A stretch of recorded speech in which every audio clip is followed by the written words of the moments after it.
México enfrenta muchos retos para dar cumplimiento a las nuevas disposiciones en materia migratoria, tras el acuerdo alcanzado con Estados Unidos para frenar el flujo de personas sin documentos hacia la frontera norte.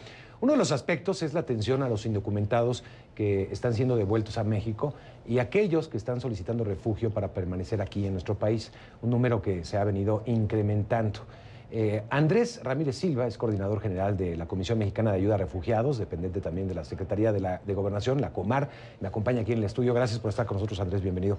Es un gusto estar contigo. A ver, el subsecretario Alejandro Encinas hablaba de algunas cifras que pues, muestran un poco el fenómeno y cómo puede aumentar. Él hablaba de que podrían ser devueltos de Estados Unidos alrededor de unos 50,000 en alguno de los escenarios y que hoy en día hay unos 25,000, un poquito menos, 24,000 y pico de solicitantes de asilo. ¿Son correctas esas cifras aproximadamente? A ver, bueno, yo creo que es muy importante hacer un distingo entre el tema de la frontera sur y los solicitantes de la condición de refugiado en México con respecto al fenómeno de las personas que solicitaron la condición de refugiado en los Estados Unidos y que van a ser devueltos. Devueltos en México, en la frontera, para que esperen el proceso.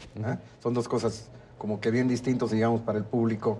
Es importante no confundir porque si no se genera una situación un poco complicada.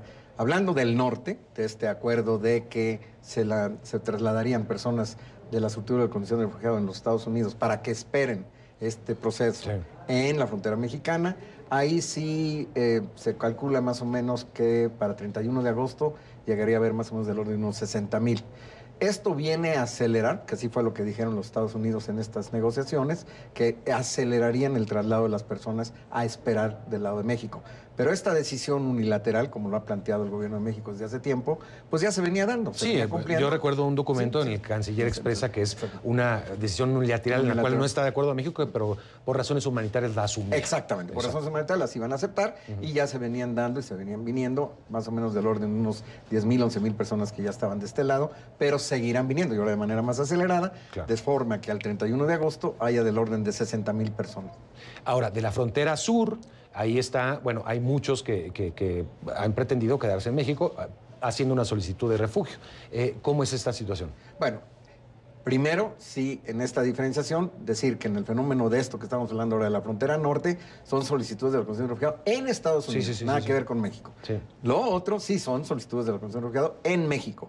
Y ahí ha habido un incremento tremendo. Estamos a 29,647 personas, se cerró en diciembre del 2018, es decir, todo el año pasado, casi 30,000 personas solicitaron la condición de refugiado. Este año, solamente en los primeros 5 meses del año, o sea, al cierre de mayo, han solicitado 24,424 personas, con lo que, haciendo una proyección y tomando en consideración que mes tras mes se ha venido incrementando, de manera que se va rompiendo el récord mes tras mes, hemos hecho una proyección, tanto nosotros en Comar como el Alto Comisionado de Naciones Unidas para Refugiados, y pensamos que se debe llegar del orden de 80,000 al cierre del año. O sea, más de 2 veces, casi 3 veces más que lo que tuvimos al cierre del año 2018. A ver, para entender un poco, como nos está explicando con peras y manzanas, lo cual te agradezco mucho. Estas personas tienen estatus migratorio, ya. Estas personas, claro, están como solicitantes, registrados ante la Comar, están en un procedimiento para la condición de refugiado en México. ¿Y esas personas dónde están? Bueno, están en diversos lugares, porque no es... No tienen que estar en los refugios. No. Estas personas solicitan la condición de refugiado en diversos lugares del país. Nosotros tenemos 4 oficinas, tenemos 3 oficinas en la frontera, tenemos en Acayuca, en Veracruz, en Tenosique, Tabasco, en Tapachula y la oficina central en México. Ahora tú podrás ver que son muy pocas oficinas para la dimensión del problema, están dispersos en todo el país, pero la gran mayoría están concentrados en Tapachula, en segundo lugar en la Ciudad de México, tercer lugar Tenosique y Acayuca. ¿Y ellos viven su vida, pueden recorrer el país mientras esperan estar en este estatus? Bueno, lo que establece la ley que en el lugar donde se solicita la condición de refugiado deben permanecer en esa entidad federativa hasta que se les dé una resolución. ¿Cuánto tarda más o menos? La resolución, de acuerdo a lo que establece la ley, son 45 días y que pueden ser prorrogables a 45 días más. Normalmente este es el plazo que se tiene, pero desde luego con el desborde que tenemos tan tremendo y con el hecho que la capacidad operativa de la Comar está bastante disminuida, es una capacidad operativa que ha venido de esa forma trabajando a lo largo de ya varios años, pero los números se han incrementado terriblemente. Mira, para darte un ejemplo, en el año 2013 había a lo largo de todo el año 1,296 solicitantes.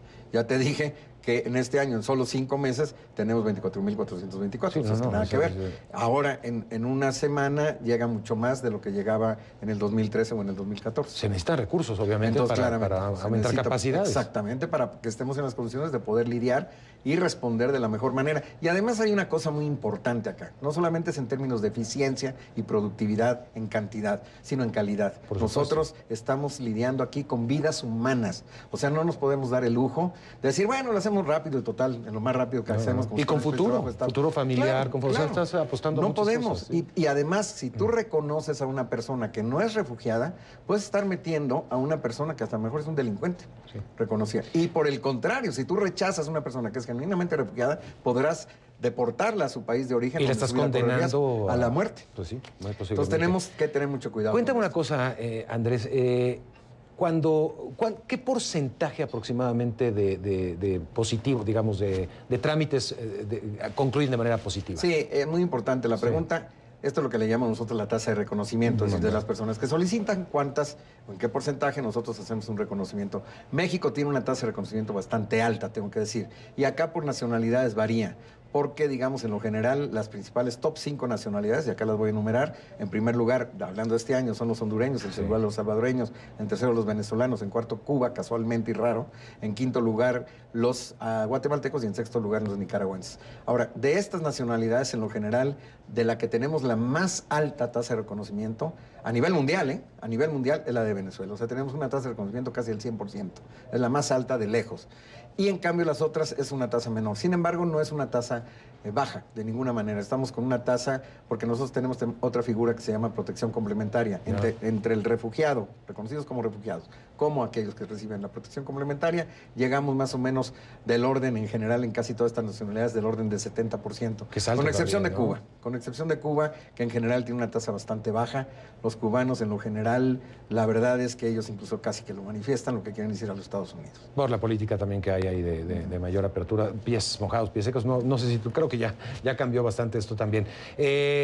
No estamos entonces, debo interpretar que no estamos preparados para lo que viene. Va a ser, yo creo que, hoy cómo están las capacidades, no solamente de la Comar, sino en todo el Instituto Nacional de Migración y todo demás, va a ser algo bastante fuerte lo que se está... Es algo bastante fuerte, pero yo sí quisiera decir que hay que ver las dimensiones en sus justos términos.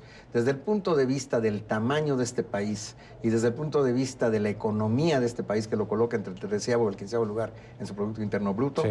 Y México con una población de 126 millones de habitantes, la cifra con mucho que se ha elevado exponencialmente a lo largo de todos estos últimos años y que podría llegar, como decía, a 80,000 personas al final de este año, sigue siendo una cifra completamente manejable.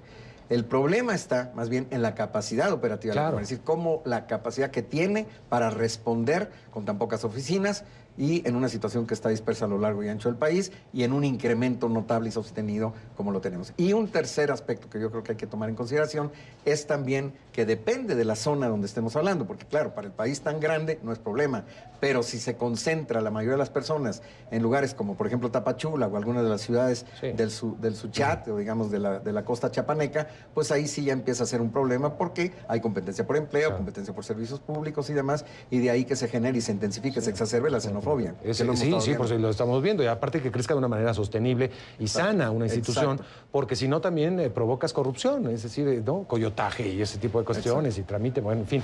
Pues un reto muy grande y te agradezco mucho por hablar con nosotros, Andrés. Gracias. Pues gracias a ti y a tu auditorio. Gracias.